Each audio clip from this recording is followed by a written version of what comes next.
Welcome, everyone, to another episode of the Speaking Nerd podcast, where we talk about all things nerdy. Today, we're here again without Marvel. I guess he's still on his trip, but we're gonna be doing some stuff.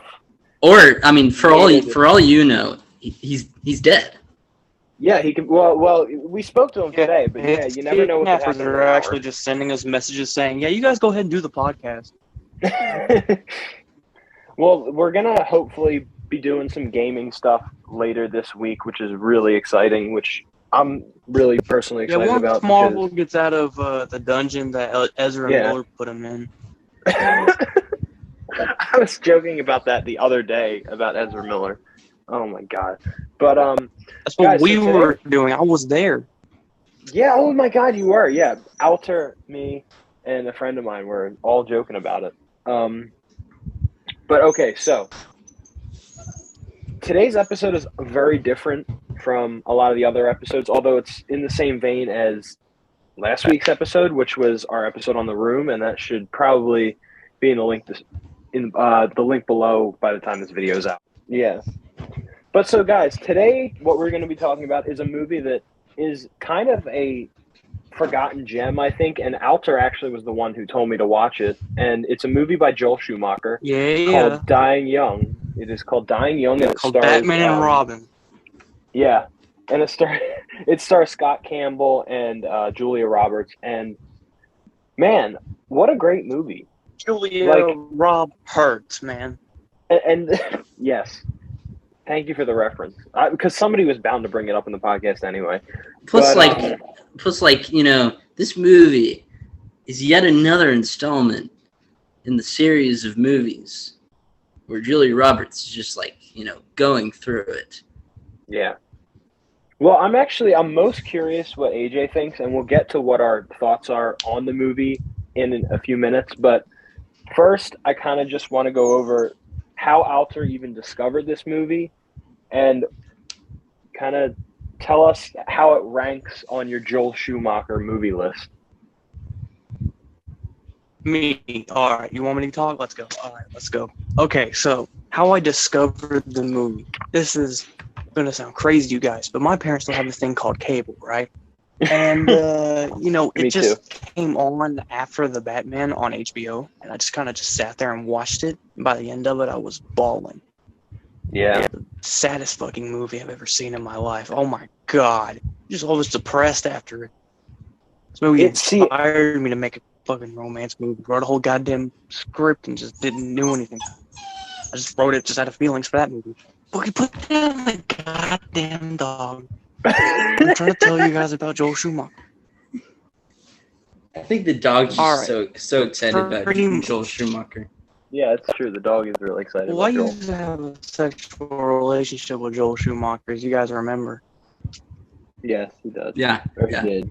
He does. He did. Well, yeah, I did before my husband tragically passed away at the age of, I don't even know how fucking old he was, probably like 206. But yeah, so when we were, I just watched the movie, and it was just fucking it was fantastic. And I just forgot the name of it. And I forgot it even existed until a month later. When I remember when you forgot the name. Fortnite you were trying to tell me. With Marvel and Swifty here.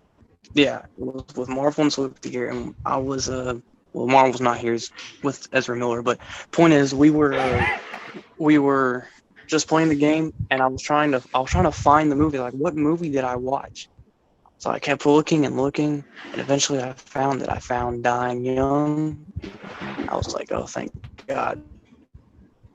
And then I was distraught to realize that The Room had a higher Rotten Tomatoes score.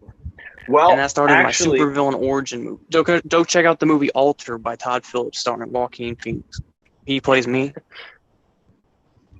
Actually, I was going to bring that up. Is later on in the video, or actually, we can go over that now really quickly before we get into our thoughts, is how ironic it is that we just talked about The Room, and we're talking about Dying Young in the next episode. And we have been kind of joking about this for a few weeks, Alter and I, how Dying Young has a lower score on Rotten Tomatoes than The Room does. And The Room is on it's considered one of the worst movies ever made.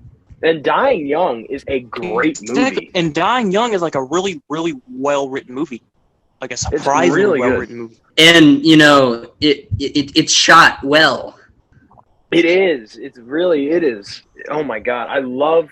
Okay, so I actually wanted to talk about this, and I'll go in depth later. But I did want to point out that this movie is a prime example of the kinds of movies I love to see in the '90s. Those kind of movies with that kind of cinematography, and also it showcases Joel Schumacher's flexibility in, making movies and directing them. Plus, This movie is like, I mean, Schumacher cut of Batman Forever. That's all I'm saying. well, yeah. So all three of us in here are all for the Schumacher cut, by the way. yeah. Also, like, can we talk about, the fact that pretty much all of Joel Schumacher's movies has, sax music in it, which is great. Mm-hmm. Or Yeah. was that in Batman Forever? Mm-hmm. Yep. No, I agree, and I think when I watch Joel Schumacher movies, even if it's the trash can that is Batman and Robin, his movies have a way of taking you to a different time period. Like his movies feel quintessential to whatever era he made the movie in. Yeah. Batman Forever and Batman and Robin both feel like 90s movies. Dying Young feels like a 90s movie. And I love it because you get a glimpse of what it was like to watch a movie back then, but also watching it now, you get a sense of nostalgia, at least for us, of a time that we never even were a part of, which is something truly great if a filmmaker can do that, in my opinion. And that's what I get every time I watch Joel Schumacher. Plus, he really understands people. Yeah. No, he does, because every character, every story arc of a character he has, to me at least, makes sense. Not so much in Batman and Robin, but he has come on, guys. I mean, well, you guys know this, but everyone watching too, like, Joel Schumacher is so much more than the Batman movies, first of all. Like St. Elmo's Fire. Never ever actually remembered for anything good that he's made. It's always whenever someone brings up Joel Schumacher, it's always, and that's the guy who made Batman. Yeah, like, can we talk about St. Elmo's Fire, or right. Falling Down? Falling Down, which is a genius movie. Falling Down's really good. They should have just made Michael Douglas Joker. I'm just saying. Yeah. And now I know this movie gets some hate, but I enjoy it because I saw it a lot when I was younger. The Phantom of the Opera. Dude, I love Phantom of the Opera. Yes. It's great. It's fantastic. It is. Right? Like, okay, the atmosphere is amazing. Real quick, can we pull up the Rotten Tomatoes reviews for Dying Young? I'm very curious to see what people are actually criticizing the movie for. And also, he directed a movie, and this is news to me, but he directed a movie with with Chase Crawford, who plays the Deep in The Boys. That's pretty funny. Bro, but no, he's had time and time Wilson again. Fisk is in Dying Young. He plays Homeboy's dad. Mm-hmm. What? Yeah. You didn't realize that? Yeah. Well, we're gonna let's save the Rotten Tomatoes reviews for later, like towards the end of the video. We'll go through it, but for now, like, I just pulled them up and I'll kind of read them off later on. But I want to talk about our thoughts on the movie as a whole. What were some shining moments? What were some moments that you didn't necessarily like, if there was any? I'm curious, AJ, because you just watched the movie yesterday. For everyone watching, by the way, I requested that we talk about Dying Young for episode 71, and they were like, okay, and AJ was like, sure, like, I don't know what your feelings were initially, but then you were like, "Oh, it's by Joel Schumacher. I'm in." Like he was like, "Yes." Like I've been pretty vocal about it. Joel Schumacher is one of my favorite directors ever. Yeah. Like as I said, Falling Down, amazing. Batman Forever, one of the best Batman movies ever. Yeah. And St. Elmo's Fire is I'll die on that perfection. hill. The Batman Forever is a masterpiece. I know you do. So like, that name just I'm game. You were immediately attracted. Mm-hmm. Well, when that was just kind of just what like happened on the whole movie. Just like when you see Joel Schumacher, just instant. Well, the funny thing is too, before you Just immediately go attracted. on, is that Alter, I think I remember Alter telling me it was Joel Schumacher, but then when I actually went to watch the movie, I forgot it was Joel Schumacher, and I only realized again when the initial intro credits were rolling. I was like, "Oh, that's right," and I was like, "Well, now I'm excited." Like Joel Schumacher is a very, very, very underrated director, overhated director for, quite honestly, no good reason. He's one of the few directors who's made like very few stinkers. He made one really bad movie, and that's the only thing everyone talks about. And it he's wasn't made a really multitude his of great fault. It was mainly like the studio's fault for that. Yeah. Also, well, like the studio's fault for both movies not doing well. Also, like, as bad as Batman and Robin is, it's still more entertaining than like all the bad movies now. I agree. I could watch Batman and Robin 10 times more than I could think all Justice the League. bad movies now are mainly just really, really boring. Yeah. Like, they are. Like you can I mean, Batman and Robin is bad, but it's also not boring. No, not at all. Like, it's very colorful, it's very good. It's fun. not as good as The Room, you feel me? It's just like The Room always gets brought up. It's so funny. Mm-hmm. And if you haven't checked out our Room video, go check it out. But okay, back to AJ. So what are your thoughts on the movie as a whole? What are some shining moments? What are some not so shining moments? Just give us your whole thought. I thought it was incredible. Also, like, nobody says enough, but this era of Julia Roberts' career was just like nonstop incredible movies. Yeah. Like, she was on fire in the 90s. Like, she was. Like, it's crazy. It's Julia just like Roberts, probably the best actress of the 90s. I would die on that hill too. Yeah. That's not a bad take at all. I would probably. Well, she just has so many great movies in her filmography that it's like, it's crazy. But just basically, classic after classic. Yeah. After classic. I mean, like, so there was this one scene that stood out to me. It's basically it's this dinner scene where like where the main guy kind of just like starts freaking out, kind of spitting. So we bring up the character's name so we don't end up just calling him homeboy, main guy. Wait, what? Are you talking about the main character, Vic? Mm-hmm. Yeah. Yeah, Victor. Victor and Hillary. Come on, remember, guys. I know his name. I was just Alter obviously didn't. I'm trying to describe the scene. Yeah, I completely forgot his name. My fault. This is my fault for not rewatching it last night. Okay, so basically he's like spitting out all of the like game show stuff because he's like freaking out because he's like one, he's irritated, and two, he's drunk a bit too much, and just the way he did the performance, it just felt like it was. I thought it was amazing. That was a great scene. Mm-hmm. And it's just like, one, it felt very real, and two, I don't think I've seen a performance like that in a long time. And like I'm gonna get into my favorite scene here in a second, though.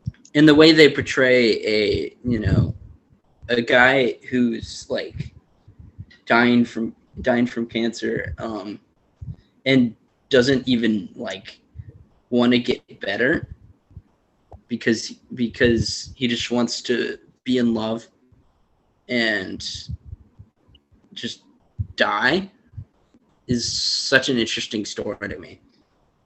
Yeah.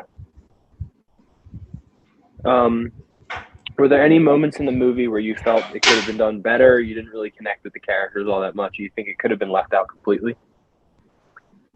I can't really say I could think of one, because I thought it was really well written. I thought it had a pretty tight script, and the dialogue felt very real. Mm. And of course, you know, the directing was always top notch because it's Joel Schumacher. Yeah. Like there were certain scenes in the movie where it was just like, this guy knows how to use a camera. Dude, how did and two? Well, first off, you're absolutely right. His shots in that movie are so good; it makes you feel like you're there with them. Yeah, exactly. It felt very like almost first person. It did, sometimes. but also Joel Schumacher knows how to drag a performance out of somebody. Like, my God. And I'll talk about this more when I get onto my favorite scenes. Holy, my God, man. The performances in this movie are incredibly great. Also, like, you know what I noticed? What? Barely any movies have rack focus anymore. Mm. Well, like, just mainstream movies. Mm-hmm. Like, I don't know. It's just something that stood out to me when I was watching the movie, because there were some really good, like, kind of focused shots of the characters in conversation, and it just popped to me. Yeah. Is there anything else you want to add? Oh, yeah. Also, this is the most random thing, but I really think the actor of Vic could have played Lex Luthor. Scott Campbell. Yeah, Scott Campbell.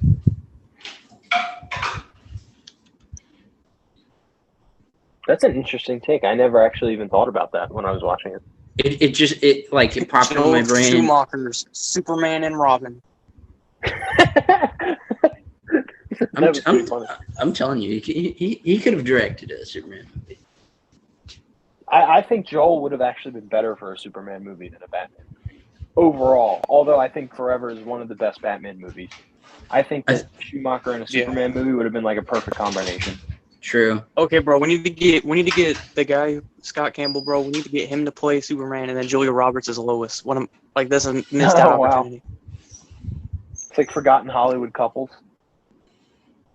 Yeah. Well, AJ, directed by Joel Schumacher's best Superman is forever. there anything else you want to add, or should we hop over to Alter? I just thought it was amazing. There was a moment where I just started crying. Yeah. The dog is obviously agreeing with you. Yeah, the dog feels very passionate. The dog is about watching the movie right now. He's getting to the scene I'm thinking of. Yeah.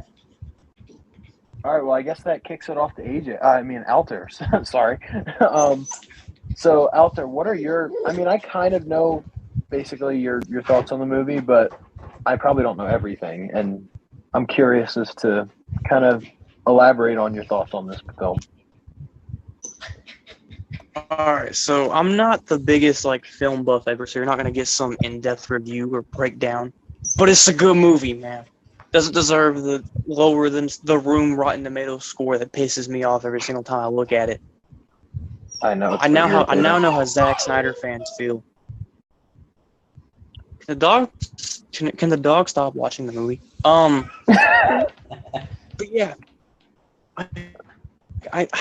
it's really hard for me to. This is why I don't really review movies that much, is because it's really hard for me to pinpoint what I like so much about them. Besides just the obvious stuff, the writing's good, the acting's good, because AJ pretty much just nailed right on the head everything that I enjoyed about the film. It's a very unique film, very unique to the time it was made, but also just unique for that time as well. Also, it was I think this is a weird thing to say, but I feel like we don't get a lot of new movies anymore. Hmm. And this I felt think I see what you're saying. this felt like a story I hadn't seen before, Yes. which is kind of rare nowadays. I do know that earlier, Swifty, you asked me where it ranked in my Joel Schumacher ranking. Yeah. So I'd say out of all of them, Dying Young's number 1, Batman Forever is number 2, and Batman and Robin is the last one. And I've only seen 3 Joel Schumacher movies. So, Dude, wait. Idea for future. Joel Schumacher retrospective. Yeah. We need to watch all the Joel Schumacher movies for the Speaking Nerd podcast. The Joel Schumacher movies? I'm sorry, my mouth is bad right now. That's so random. We need to watch all the Joel Schumacher movies. We're gonna get all the Joel Schumacher haters are gonna have like swastikas as like their profile pictures. My gosh. We hated Batman and Robin. Alright, but back. God damn it! Movie sucks ass! Alright, no. It should have been Dying Scott Young. Campbell. Falling down would have a new meaning. You stupid fuck. So you would Yeah. so Dying Young Back is to what- number 1 for you. Yeah. From what I've seen for Joel Schumacher movies so far. Right. Yeah, but we gotta Now- watch all the Joel Schumacher movies. And I'm just like down do to Joel. and do Go what- videos about them. Yeah, I would be down to do that. Plus, I like Yeah, too. I like the ideas. I like the idea of just talking about individual movies. Yeah. We'll do what Godzilla Mendoza did for the Spider-Man game, but with Joel Schumacher movies. Yes. But yeah, alright. Cool. So, I'm trying to think of what the hell I want to add to my thoughts. I guess I'll dive into what my favorite scene is. Mm-hmm. So my favorite scene comes at the end, right after the party scene, whenever Julia Roberts' character, what the hell's her name? God. Hillary. I want to say Haley for some reason. But yeah, Hillary shows up to the house with that that her and Vic were staying at. Right after the whole party scene where she meets up with Vic's dad and all that, where she meets up with Wilson Fisk and he's like, Jessica, you embarrassed me in front of Jessica, or some shit like that. I don't know, I haven't watched Daredevil. But pretty much,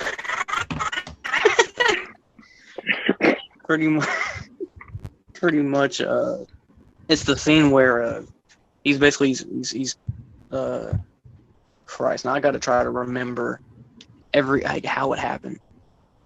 And it's pretty much the He was scene packing where up. he's packing all this stuff to run away. Yeah. Yeah. Like I was trying to figure out how to word it. I don't know how I didn't know how to word it, but that's what. But yeah, it's where he was packing up all his stuff to go to run away, and she confronts him about it. That scene where he's like breaking down into her arms is that's powerful. That's powerful acting. Yeah, so that's by far my favorite scene. Something I also appreciate about the film is this is the first romance film where a main character has an illness and they don't die from it. That's always the cheap way to get them. That's what I was expecting the whole time I was watching the film for the first time was, yeah, Vic's gonna die. Also, like, I was minorly skeptical about the idea of another romance movie with, one person has a sickness, whatever, because there have been a lot of stories. That's one of the most overused rom-com like plot elements. Yeah, but Joel did it so well, which just really surprised me. Yeah. Well, this is also before like the late 2000s, early 2010s, where there were like a new one every month. Mm-hmm. So it was still basically a fresh thing. So, but it got review bombed for some ungodly reason. Mm. But yeah, that scene was that was great, and like I said, I really appreciate that the ending was actually something happy. It makes me, it made me happy, made me smile. Nice, you know what I'm saying? But like, yeah. At the end of the day, what I'm trying to get across is that this film is a really well written film. It's a really well acted film, well shot. Really, just everything about it is good. But every review you'll see is negative. So we Dude. want to be like one of the first positive reviews of the film Dude, and say that this movie is definitely worth a watch, and it's Guys. definitely something that you've never seen before. What's up, Adrian? I think Nicholas Sparks copied Joel. You think what did? I think Nicholas Sparks copied Joel. Oh. I'm saying it now. Sweet. The Notebook came out in 1996. Oh, This came out in 1991. The Notebook. The Notebook is overrated. Oh. I do not care. I like The Notebook. I like it. I really It's enjoyed it the first overrated. time I watched it. Didn't make me But- cry. I was told the movie's gonna make me like a depressed, I don't know. I don't Like, remember if it made me can't cry. live but- freak. The movie's so forgettable. I can't relate No, I don't to think The Notebook. someone Yeah, I don't who's think over it the made age me of cry. 50. I just can't. I wasn't even talking about the movie. I was talking about the book. The book. Yeah. The book was written 5 years after this. Yeah. I just thought it was funny.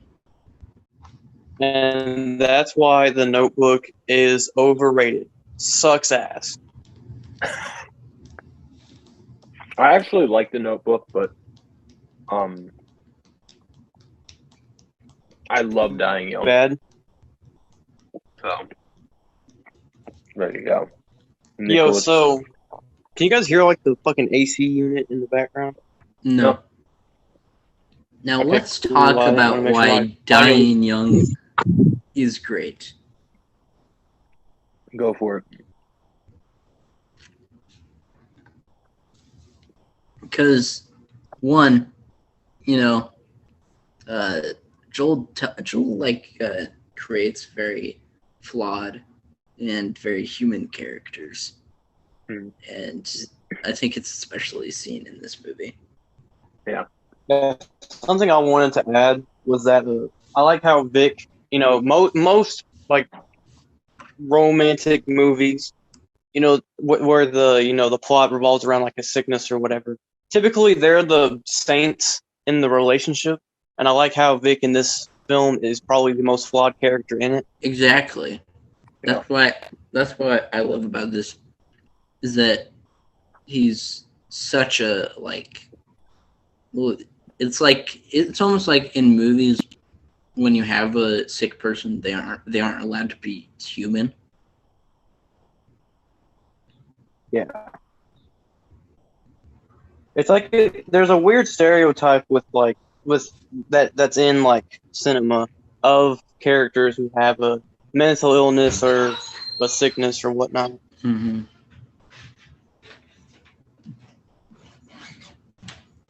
Well, on that note, I guess I'll talk about what I love about the movie. Right off the bat, one of the first things I love about the movie is the cast. I love the choice of Campbell Scott and obviously Julia Roberts. I believe had just got off Pretty Woman the year before, so she was kind of on top of Yeah, her acting game. this is like prime Julia Roberts. Yeah, For and every movie, she's the princess of. and picking these actors for this movie was perfect because that's one thing about Joel Schumacher is he really knows how to pull performances out of people, and we talked about that a little bit earlier. He just knows how to push them to their absolute limit of what they can do, and he gets the best performance out of them. And I think Julia Roberts and Campbell Scott just killed their roles. Yeah. Another thing I love is the setting of this movie. And particularly, maybe I brought this up earlier, but I particularly love the intro setting of Victor's initial kind of house beneath the house kind of setting that he has. But I also love the countryside part. And I think that's obviously where the romantic part really starts to unfold. And which gets me to some of where my favorite scenes are. Two of my favorite scenes take place in that house. One is the first. One is the first time they make love. I just love that whole entire scene. How it's slowly built up, and then once it happens, you're like, Yeah, it was just I a know great something way else to. is slowly building up. You feel me? And then obviously the ending scene of when Julia Roberts is really trying to talk sense into the character of Victor. One of my other favorite scenes though is in the beginning of the movie where he's having his second chemo kind of episode, and she's scrambling around the house and she's saying, is there anything at all I can do? And he goes, no, there's fucking nothing that you can do. There's nothing anybody can do. And the raw emotion and just real feeling that scene gave, and then she just goes over and kind of sits with him and just hugs him. And I really like the scene. It might have been the same scene, but I really like the part where he's like basically is like throwing up in the toilet, and then she just sits with him, and the camera holds on that. Yeah, which is just it's a really meaningful moment. Yeah. Wish a girl would come hug me on the toilet. I think another thing I wanted to point out to this is how close this film's premise actually is to me, and I'm sure a lot of other people is. I've lost a few family members, very important family members, to cancer, and I currently have a family member that has cancer. And just to kind of see it, I cried just from that, because I kind of thought, like, I can't imagine what people with this illness are actually going through when undergoing treatment and when they're not undergoing treatment. But that part just hit me, especially during that opening montage of him having the couple episodes from the chemo. Just makes you kind of think and put everything into perspective, kind of trying to see it through the eyes of somebody else.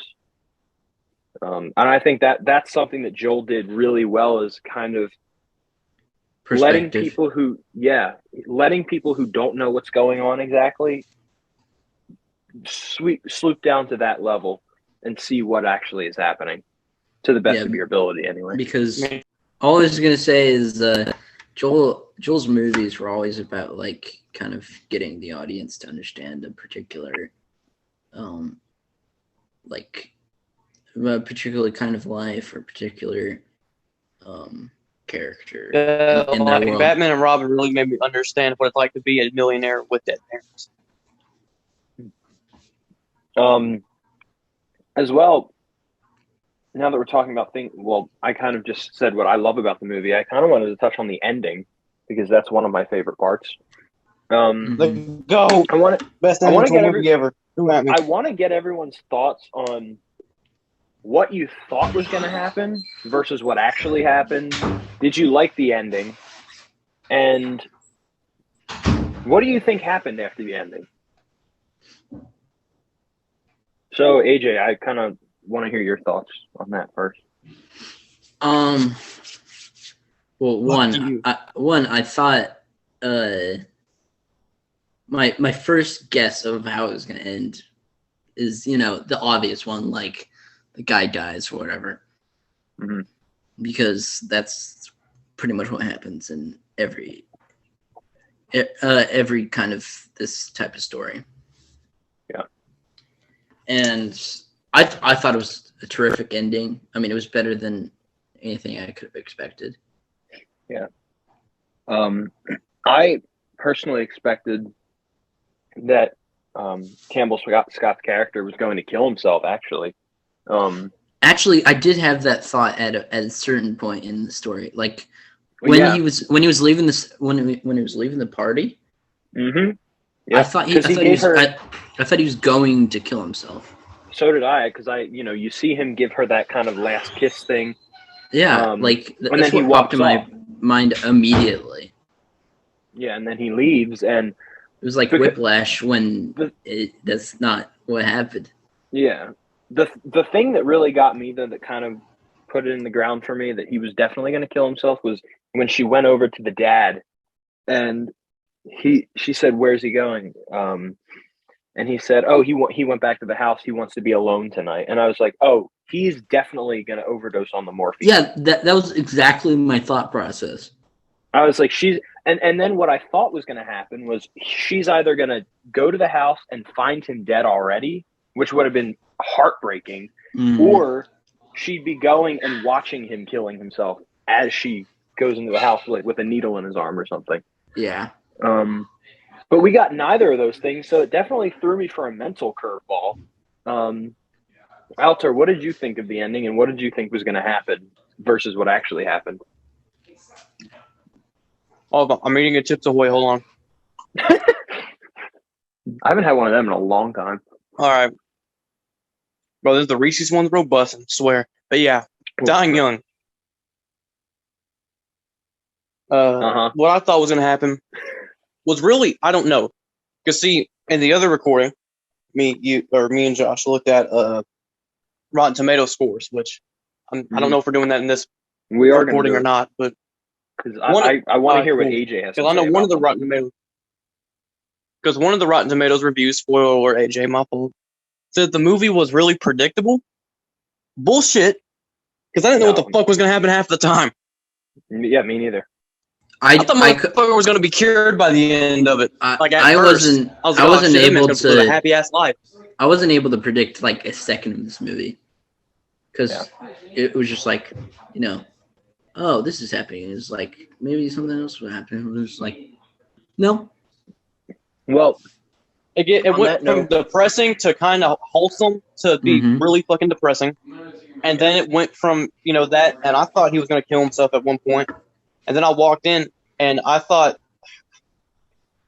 they were like, because there was the part where she kind of left him because he didn't want to get help. Yeah. I thought she was just going to leave him. And that's where the movie ended. Which is him being fucking heartbroken. I thought that was how it was going to happen. And then once, the whole party scene happened, I was like, oh, okay, this man's going to go commit fucking Cobain himself. Then as soon as she got to the house, I was kind of happy how everything resolved. Like, I was really happy this movie actually did have sort of a happy ending. But after the film, it kind of throws for like a Todd Phillips Joker type of vibe, where they kind of let you kind of make assumptions to what happens after the film. Right. We were. Yeah. So really, you could take it as either he gets leaving it up to interpretation and lives, or he gets the chemo and dies. Yeah, and I think the great thing about this movie is it sets that up to where the viewer makes the end decision. Ultimately, it sets it up in the movie for you, but you just don't realize it. Literally a couple minutes before the credits, during the end scene, she says to him, "When you get out of chemo, if you get out of chemo, I'll be there holding your hand. And if you don't and you die, I'll be there holding your hand." And at the second, you're just like, well, I don't know what's going to happen after this scene anyway. I don't know if they're going to cut to a scene of a couple months later and he's cured or he's going to die or something. But they end the movie on them walking out of the place, and it's kind of a conviction of whether or not you're a pessimist. Yeah, I think so. And I mean, I'm definitely a pessimist. Not because I want to be, but I mean, I guess it's a mixture of both. Oh, personally, I'm a communist. I see myself on both ends of the spectrum sometimes. Like certain days I'm a pessimist, certain days I'm an optimist. But this movie gives you the chance to be whatever you want. Although I tend to like the idea that it's more optimism for this movie, that he does get cured. But at the same time, Joel Schumacher sets up these very real situations to where you almost think to yourself, well, maybe he does die. Maybe they do fall in love and they stay in love and they stay together. It really depends if you just fucking hate Victor or not. I love Victor. I love his character. It's basically choose your own adventure. Yeah. Ending. And as long as there's no sequels after choose your own. Hi, Victor. You look so sexy. Anything for my girl. It looks so. We need to. Okay, The Room 2 starring fucking Campbell Scott, Scott and Julia Roberts. Roberts. I think we gotta Yeah, I think we gotta get like a phone number going. Like people need to call to say Victor dies or Victor doesn't die. Do it to like Jason Todd. Mm. yeah. I was about to say the fucking death and the dying young in the family. All right, so considering everybody had like a very similar view on the ending, we all kind of didn't see what was going to happen coming, and we all agree that it's kind of like AJ said, it's a choose your own adventure in a way. Yeah, it's left to interpretation. Yeah. Well, on that, let's go to the Rotten Tomatoes reviews and see what the critics think of it. And again, They are guys, all disclaimer. bullshit. Yeah, exactly. I agree. And We disclaimer, fucking hate everyone Rotten watching, Tomatoes. That's our disclaimer. yeah, They can go burn in I hell. hate Rotten Tomatoes. Like, Also, if any of you watching is the person who looks at Rotten Tomatoes to decide if they're going to watch a movie, no. Stop doing watch it that. for yourself and Make form your own opinion, Watch it, form your own opinion, and don't let some, most of the time, incredibly stupid reviewer indicate whether or not you should watch a movie. Usually, Everyone. a lot Go of critics on these type of websites like Rotten Tomatoes or IMDb or something like that are the most self-centered, egotistic pieces of shit you can find. Yeah, they are. Yeah, Okay. and I can almost they guarantee will- they don't have a film degree. They will give a movie a bad rating. Yeah, they will give a movie a bad rating just because of something that has nothing to do with the fucking movie. Just No. out of their own self-pity or some shit like that. It's really, really dumb. Well, in So the only short critics I'll term, ever support guys- are small critics like us. Yeah, I agree. That's all I listen to as well. And the Like critic.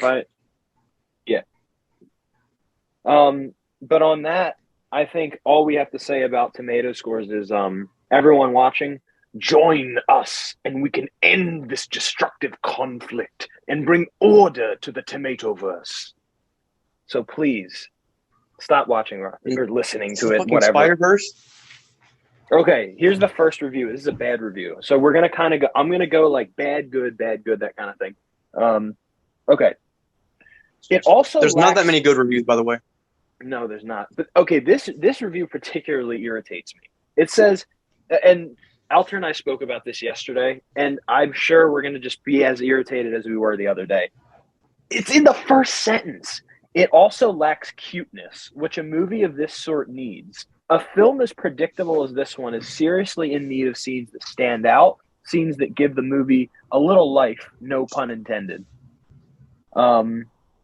Okay, so first off, I want to just say this.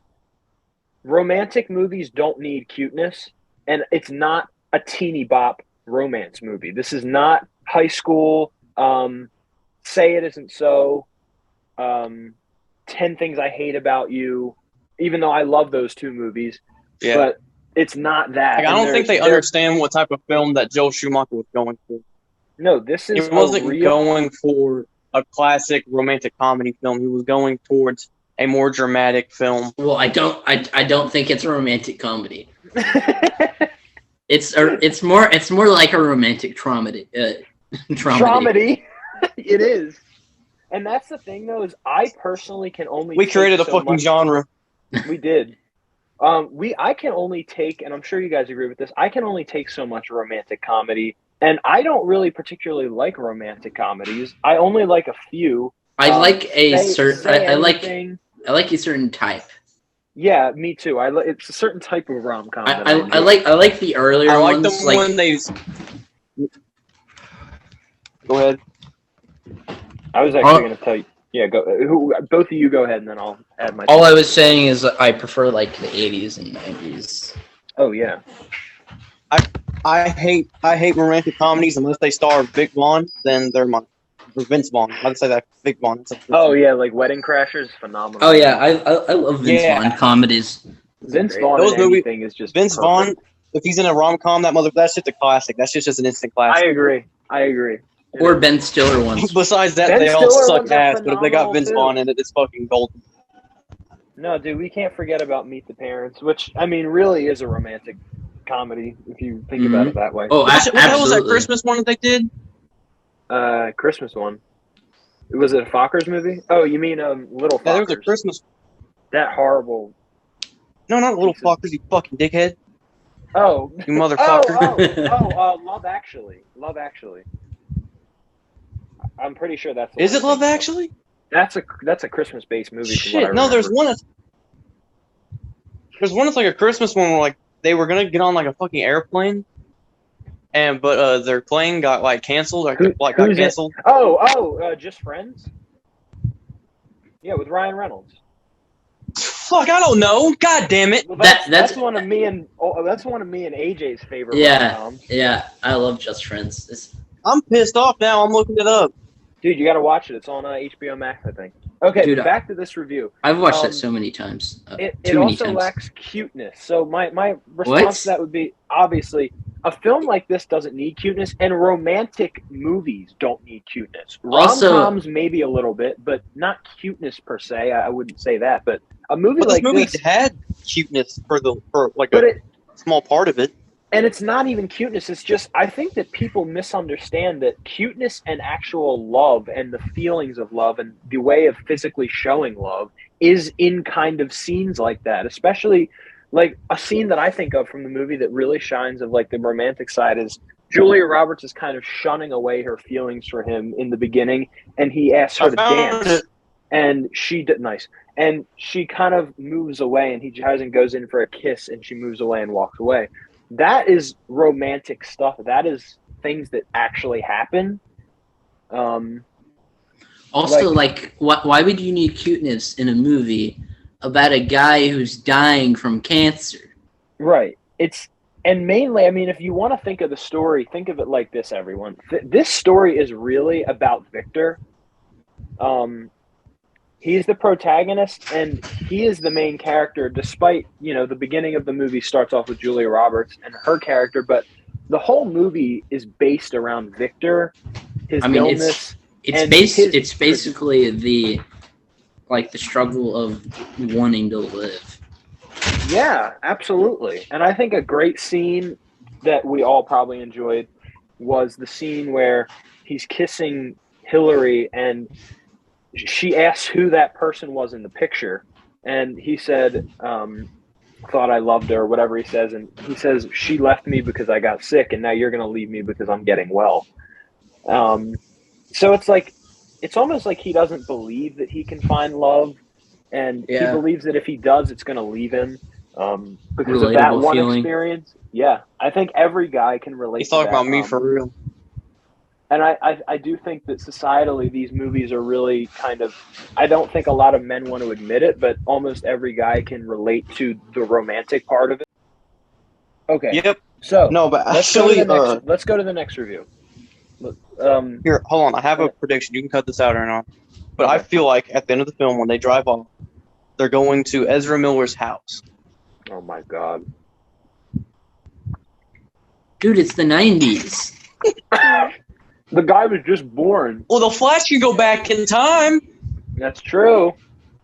Then it wouldn't be Okay. Ezra Miller, it would be The Flash. All right, let's go on to the next one. Ezra Miller So is this- the Flash, dumbass. All right, Out there. go ahead. Okay. So this next review is a fresh review, although I wish the guy would have explained himself more. So he says, where most contemporary directors would be looking for ways to demonstrate their superiority to the material, dropping in campy asides or meaningless technical flourishes, Schumacher is looking for ways to make it work. I agree with that, but I think he does make it work. What do you guys think of that one? I mean, I think for Well, the most part I agree with it. I just think he's got to word it a bit better. Maybe. I It don't seems a little backhanded because Yeah, it does. what about this movie doesn't say technical flourishes? Right. Well, I guess it depends on what angle you're looking at. I'm not it a from. film critic. I have no clue what the hell he's talking about. All I heard was a bunch of dick in his mouth. That's all I heard. Well, AJ, do you kind of want to? All I'm saying is, so basically, he said it didn't have technical flourishes, but movies today would. Which basically means like, visually eye-catching. Right, but I find this movie very visually eye-catching. It is. It's a gorgeous looking movie. And I think you really just have to take the modern movie goggles off and look at it as a movie in history where it's not a part of your generation.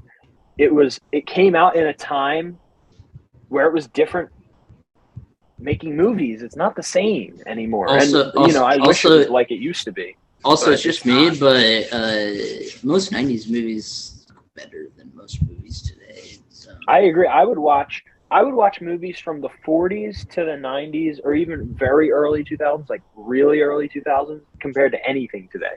Seriously. The Batman. There's only a few movies today that I think are actually gorgeous. Me too. But, Alter brought up the Batman, but it's like, I agree. It's one of the greatest. Well, first off, it's one of the greatest comic book movies of all time. It's one of the greatest films of all time. But I honestly, if I'm being honest here, I would take, if I had the choice to choose, would you keep the Batman or would you go back and have all the movies from the 40s to the 90s? I would say give me all the movies from the 40s to the 90s. There's just too much there. I mean, I'd say give me the Batman. That's me. I'm kidding. The Godfather, Casablanca, Ultra Christ. Oh yeah, we have to review that movie. But yeah, so I just think the lens perspective is a really good one. Okay, but moving on to the next one. This is a bad one. It's very short, and this is like the most messed up one here. It says, "Donate the ticket money you would have spent to medical research and stay home." Okay, that's not okay. That's just brutal. That's just gross. Is not okay to say. That's just gross. Like that. That's what he's got my respect. These people are like the most snobby pieces of crap ever. Yeah. They're just like me for real. Okay, so the next one is a good one, and I completely agree with this one. This is an upsetting, moving film, not one for the weak of stomach, mind, or heart. That was very Shakespearean of them to put. But it's like, that's true. I completely agree. That's the perfect description of this movie. Yeah. I call my description of the movie is just sad movie.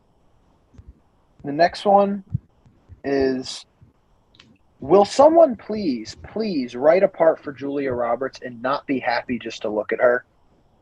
I don't see why that would be the case for every single person. That doesn't really make sense because, like, the movie pretty much automatically criticizes that idea. Yeah. I don't think Joel Schumacher wanted to have that idea in his mind either. Yeah. Next one, dying young belongs to the luminous Roberts. She is becoming one of the screen's finer actresses. I agree. Her role in this movie was phenomenal. Mm-hmm. Yeah. And she really showed what a good actress she was. Has Julia Roberts been in anything recently?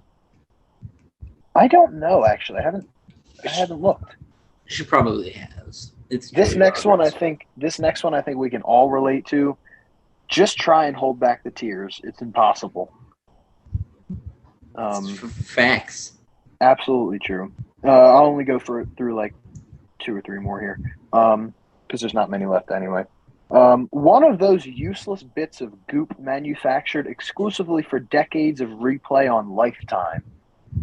Shut your mouth. What? Okay, first off, my mother watches Lifetime, so shut your mouth. And then secondly, first off, my mom does too, and it fucking sucks ass. I hate Lifetime. I want to kill myself every single time a Christmas movie comes on. But yeah, I mean, to compare this to a Lifetime movie is kind of irritating to me. This is disrespectful. Yes, a Lifetime movie does not have this much care and heart put into it.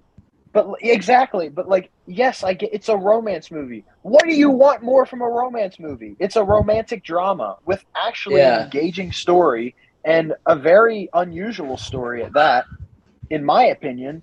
I'm not saying it's never been done before, but the way Joel did it had not been done before, and I think his is the most interesting version of it. Especially at the time, because like the Notebook and all that came up after it.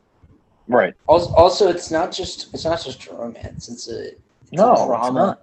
And as I said, it's a dramedy. Yeah, it is. A dramedy. The man is. I'm going through trauma, but it's funny. patenting that.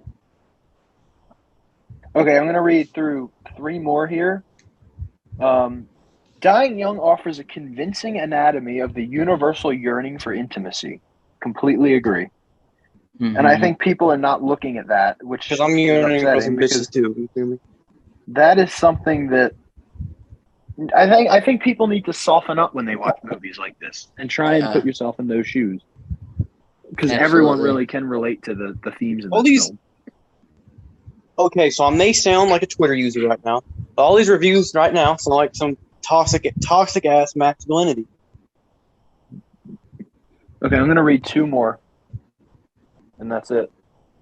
Dying Young is a long, slow slog of a movie, up to its knees in drippy self-pity as it marches wearily towards its inevitable ending. That again, you couldn't be more wrong. I agree, and the ending was not expected. Again, not by any of us here. Slow slog. I enjoyed every minute of it. Yeah, I think it was well paced. Drippy self-pity. It's not that long of a movie either. It's like a solid 2 hours. I never had a moment where I was like checking my watch or whatever. Me neither. And then the self-pity part, it's like, no, but at the same time, the guy is dying of cancer, and like, don't you have pity for him? Doesn't believe he'll find love, has not had love, and has had his heart broken. Doesn't have anybody that visits him. The man's dying literally, physically and emotionally. I mean, he's literally living in a basement while dying. Exactly. Well, here's the last one, and this is a very good review, and I think we'll end the video on this. We'll give our closing thoughts, but this is a great review, and this is something I completely agree with. Dying Young ultimately succeeds because it embodies that secret hope that most of us so desperately want to believe in. Love can conquer all, even death. And that's a mic drop right there. That was like I literally had chills. And that, ladies and gentlemen, the room has a higher score than this film. I'm just throwing that out there. Very long ago. So you can hate on Rotten Tomatoes all you want from that information. Am I right, AJ? Yeah. But yeah, it's crazy to know that, like you said, The Room has a higher score on Rotten Tomatoes than that movie. So that speaks volumes. That's because Rotten Tomatoes sucks. Yes, it does. Rotten Tomatoes would rather watch a bad movie because have funny moments than actually sit down and actually listen and comprehend a dramatic romantic film. Mm-hmm. Right. So overall, guys, how would you rate this film out of 10? Solid 9. Me too. What? I'd rate it probably a solid 9. Yeah, it's 9.5. I'm in between 9 and 10. But just for now, I'm going to keep it at 9. But I'm going to watch it again. I wouldn't necessarily say it's a 10 because there's a couple of nitpicks I have with the film that overall don't make it. Like, it's not a perfect film, but it's damn good. Yeah.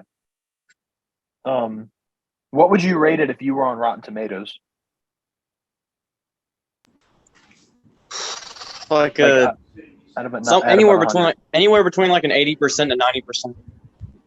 Yeah, I'll go with 95. Wow, that's not bad. I mean, I'll go with a 91 for right now. I'll go with a 91%. So that is our 90. That is so. There we go. We're all pretty much in the same ball field here. Yeah.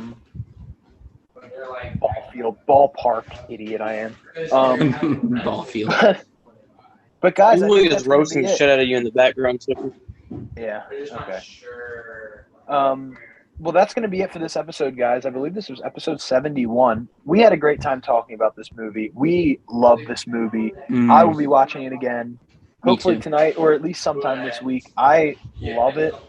And it does give you that glimmer of hope that love can conquer all things. Absolutely. Because true love, and this doesn't necessarily mean a partner, but true love, i.e. be man to God to man to God, man to mother, husband to wife, man to father. True love itself want to know what cannot else? be defeated. You want to know what else symbolizes true love? What? I know for a fact that today looking at Today's sponsor, Raid Shadow Witch. Oh, okay. I can end the video. Well, guys, I hope you all enjoyed. Go check out our Twitters. Go check out our YouTube channels. AJ is working on some incredible stuff coming soon, and I'm looking forward to it. I think everyone should. So keep up to date on his Twitter. Alto's working on some amazing stuff. Me and him are actually working on a song together, so stay tuned for that. I'm working on some music, and I'm trying to work on some live videos. You're working on incredible music. Thank you. I'm working on a new album. Okay, so my music's just not bad. That's fine. Okay, here we're all working on incredible things for our future and careers, and we can't wait to share it with everyone. As Equally always, incredible. We are the greatest human beings of all time. There are no flaws between any of us. Stay locked up. We will see you on the next one. Did you say stay locked up?